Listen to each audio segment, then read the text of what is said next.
Winter's old and still alive, after the slow poison and treachery of the seasons. Miserable, kick my arse. It needs more than the rain's hearse, wind drawn to pull me off the great perch of my laugh. What living but courage? Paunch full of hot porridge, nerves strengthened with tea, peaked black. Dawn found me mowing where the grass grew, bearded with golden dew. Rhythm of the long scythe kept this tall frame lithe. What to do? Stay green. Never mind the machine, whose fuel is human souls. Live large, man, and dream small.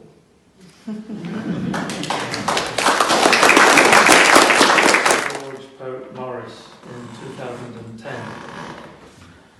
Woodman, spare that tree, touch not a single bough. In youth it sheltered me, and I'll protect it now. 'Twas my forefather's hand that sowed it in this spot. There, Woodman, let it stand, the axe shall harm it not. When but an idle boy, I sought its grateful shade. In all their gushing joy, here too my sisters played. My mother begot me here, my father held her hand. Forgive this foolish tear, but let this old oak stand. My heartstrings round thee cling, close as thy bark, old friend. Here shall the wild bird sing, and still thy branches bend. Old tree, storms still you brave, so Woodman, leave this spot. Will I've a hand to save, thy axe shall hurt it not. Thank you. Christ our Lord. I caught this morning morning's minion, kingdom of daylight's dolphin, dappled dawn-drawn falcon, in his riding of the rolling level underneath him steady air, and striding high there, how he rung upon the rein of a wimpling wing, in his ecstasy, then off, forth on swing as a skate's heel sweeps smooth on a bow bend. The hurl and gliding rebuffed the big wind. My heart in hiding stirred for a bird, the achiever of, the mastery of the thing. Brute beauty and valour and act, O air, pride, plume here, buckle, and the fire that breaks me then, a billion times told lovelier, more dangerous, O my chevalier. No wonder of it. Plod makes plough down Sicilian shine, and blue bleak embers are, my dear, fall, gall themselves, and gash go vermilion.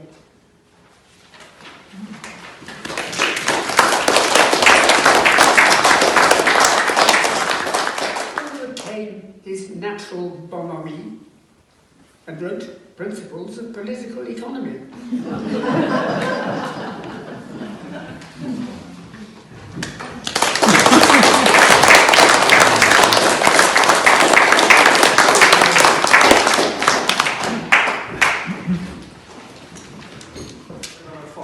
And on 5 toes he scampered over tertiary rocks. They called him Eohippus, and they called him very small. And they thought him of no value when they thought of him at all. For the lumpish old Dinoceras and Coreophodon so slow were the heavy aristocracy in days of long ago. Said the little Eohippus, I'm going to be a horse, and on my middle fingernails to run my earthly course. I'm going to have a flowing tail. I'm going to have a mane.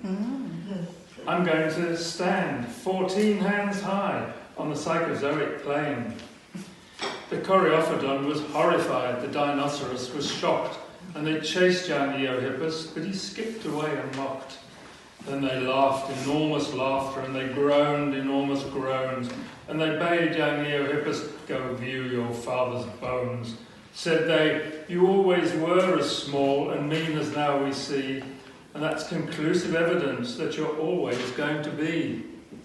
What, be a great tall handsome beast with hoofs to gallop on? Why, you'd have to change your nature, said the Loxolophodon. They considered him disposed of and retired with gait serene. That was the way they argued in the early Eocene. There was once an anthropoidal ape, far smarter than the rest, and everything that they could do, he always did the best.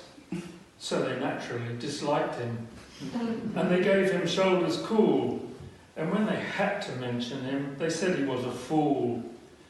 Cried this pretentious ape one day, I'm going to be a man, and stand upright and hunt. July last year, July the 30th, and I confess I don't usually read poems in the TLS, but I saw this one and it really appealed to me because I spent my career as a museum curator. So this is a sort of literary curator's thoughts involving some of the poets we've heard today and on other occasions of poetry and puddings. And it's called Texts, and it's written by John Mole.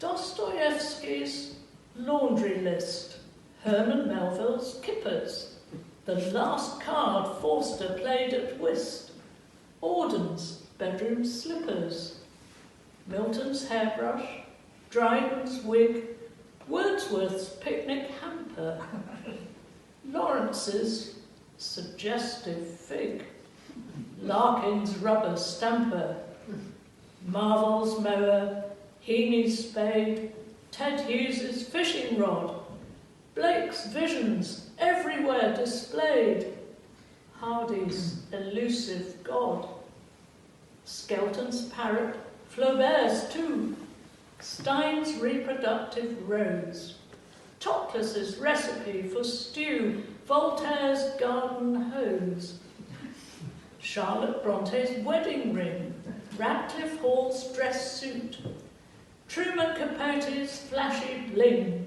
John Donne's Mandrake Root, Eliot's Bank Account, Deposit, Wallace Stevens' Ledgers, Shakespeare's Quills, or Bacon's, was it?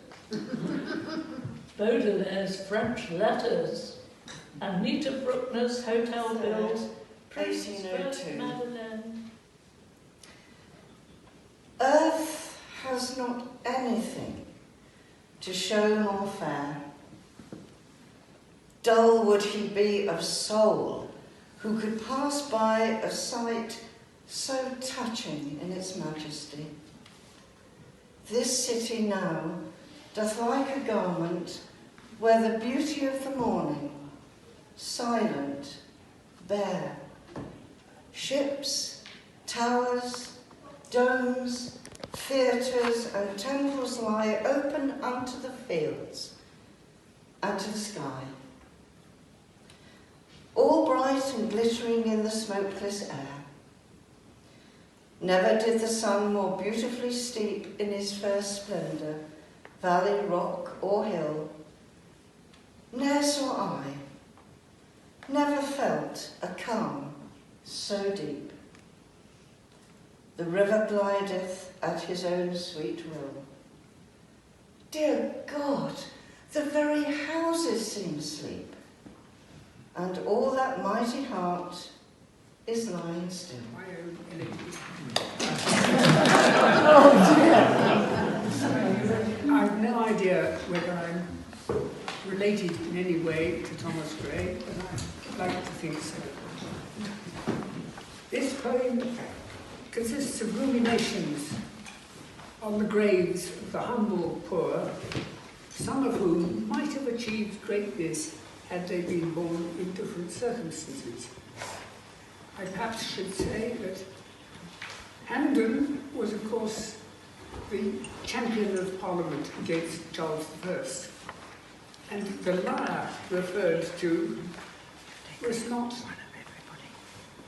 to do with lying, but the musical instrument. Elegy originally written in a country churchyard, probably Stoke Poges, now in the suburb of Slough. The curfew tolls the knell of parting day. The lowing herd winds slowly o'er the lea. The ploughman homeward plods his weary way and leaves the world to darkness and to me.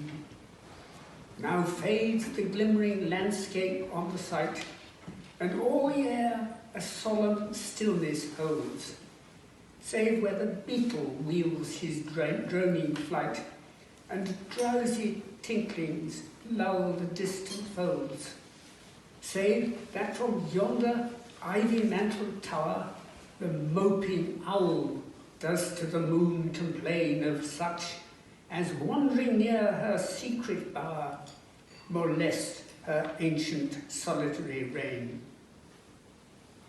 Beneath those rugged elms, that yew tree's shade, where heaves the turf in many a mouldering heap, each in his narrow cell forever laid, the rude forefathers of the hamlet sleep.